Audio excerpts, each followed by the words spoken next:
Siwash Lake Wilderness Resort and future clientele.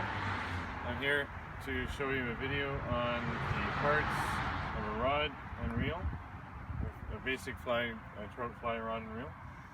So we have here to begin with the cork handle and the butt ends of the fly rod being the blank here.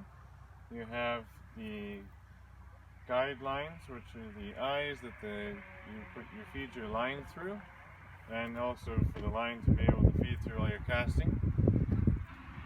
You have the reel seat here. You can adjust, put any sort of reel you wish into it. Pretty basic and straightforward.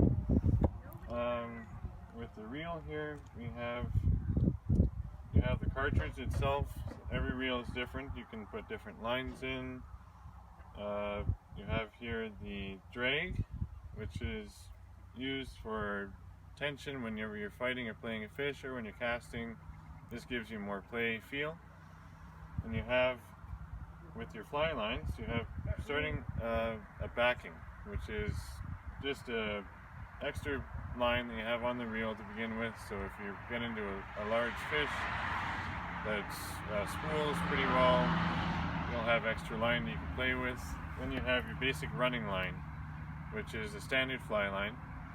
Then you have, from that, sometimes it's tapered, or you have a loop-to-loop connection of your running line going to what's called your head, which is what creates loads and power for the rod. And from your head, you have your tip, which is then connected to where your fly is. And then just before you fly, you have your tipping, which is where you attach your fly. So that's the basic fundamentals of a fly rod and fly line.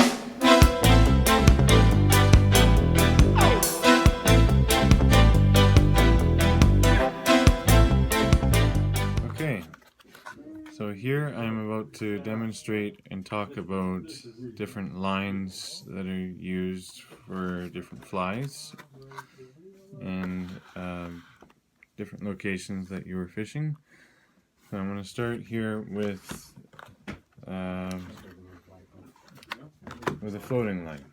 So here I have, for example, this is a switch floating line. It's a line that is versatile for different rods, but the general principle here is it's floating line. So you use this with any sort of floating fly, whether it be a Royal Coachman, as I have a Royal Coachman pattern, as I have here, or just any different sort of floating fly, like a Tom Thumb, or floating flies that go with floating lines, such as what I showed you. So second here, I will go into subsurface fly line. So this is example here at the fly shop that I'm at. This is a fly line that you use for surface feeding fish that are just under the surface. So whether you're fishing leech patterns or dock spratlys, different flies that aren't real sinking flies or real floating flies, subsurface flies. And thirdly here we have the full sinking line. This is again the brand that I have here at the fly shop. So this is a countdown fly line, but it's a full sinking fly line. So you would use that with sort of nymph flies here, or with boobies, which is a real good lake fly. I'm sort of going into demonstrating about flies, but I'll just explain that as well. So this fly here, with the boobies, for example, they absorb water and they will sink down, and they're basically to create get the fish aggressive and and agitated, they'll bite. So if it's not really, if they're not feeding anywhere else, then you switch to a fly such as this. So anyway, we've pretty well covered the basics of fly lines there. So now I'll go directly into more or less the flies. So the flies I have here are the different flies that you'd use with these different lines. So for example here with the nymph, you'd use that with the, it's kind of hard to see exactly, but you'd use that with a full sinking line, and you just work it off the bottom. So if the fish aren't near the top and they're just feeding at the bottom, you let it sink entirely, and you just let it, and you just give it little jerks every 3 seconds or so, just to get any fish that are nearby agitated and they're biting. With the leech pattern here, you could use a full sinking line, or you could use a subsurface line, and you're trolling this, or just slowly retrieving, getting any fish nearby to bite. We have here as well another, this is a woolly bugger right here. This is a good trout fly. This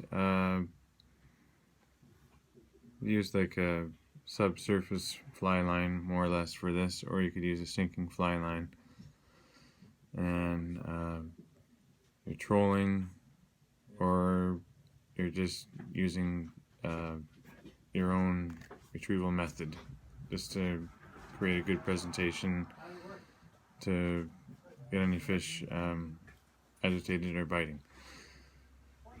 So, and last but not least here we have, as I mentioned before, the booby. This is a good fly to put down with a sinking line, and it's if fish aren't really biting anywhere else, and you just want to get down to the bottom to where they are on a warm, sunny afternoon in summer or what have you. And it's a good fly for that principle. So there we have it, the main different flies used for lake fishing, and the main different lines that are used, and the 3 different principles of lake fishing: sinking line, subsurface sinking line, and a full floating line. There we have it. Thank you. Got a little bit of luck to it, I hope.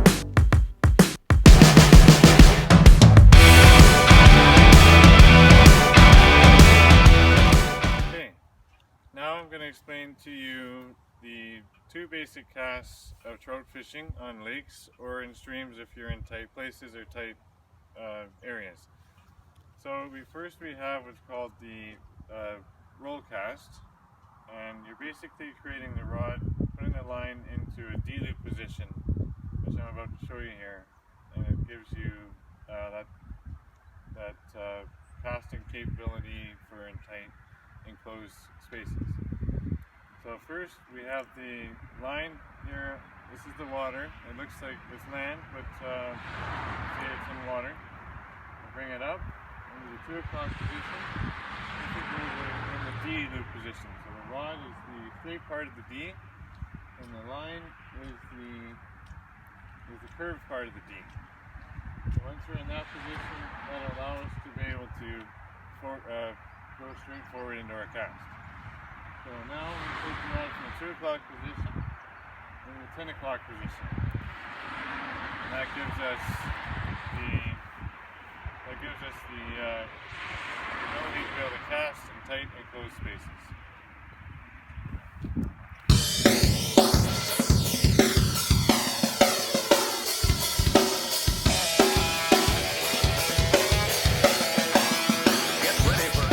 In this video here, I'm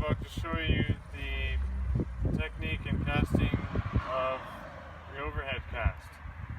So you're basically starting in the same principle as with a roll cast, but this time you're bringing your line entirely out of the water, letting the rod do the action and create torque and power in the line. So here we start in the same principle as I just explained that we would for the roll cast. So you bring your line up to 10, and then at 2 o'clock, pardon me, and bring it back to 10. So I'll show that again. So you have your line in the water as you would with roll cast. Bring it up, you're at 10, release at 2, and in that case there, I let the rod do the action, and the line, the water with the line releasing off, creating, giving me the power and the torque to be able to go through with the cast.